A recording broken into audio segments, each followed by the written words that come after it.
Apple size ఎలా ఉంటుంది, apple taste ఎలా ఉంటుంది, పైనాపిల్ కలర్ ఎలా ఉంటుంది, పైనాపిల్ టేస్ట్ ఎలా ఉంటుంది? డిఫరెంట్ గా లేదా?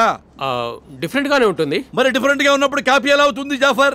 Okay okay, Apple company logo లాగా మీ పైనాపిల్ కంపెనీ లోగో కూడా కొంచెం కొరికినట్టు ఉంటుంది. అది ఎవరు కొరికారు?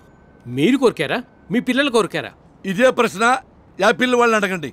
వాళ్ళది ఎవరు కొరికారో చెప్తే నాది ఎవరు కొరికారో, ఎందుకు కొరికారో నేను స్పష్టంగా చెప్తా. మీ కంపెనీలో చీరగల్స్ పెట్టి మొత్తం సాఫ్ట్వేర్ రంగానికే చెడ్డ పేరు తెచ్చారని అందరు అంటున్నారు. దీనికి మీ రియాక్షన్? ఎవడో వంగలేక మంగళవారం అన్నాడంట. నేను ఫెసిలిటీ ఇస్తున్నా తప్ప పనిష్మెంట్ ఇవ్వటం లేదే.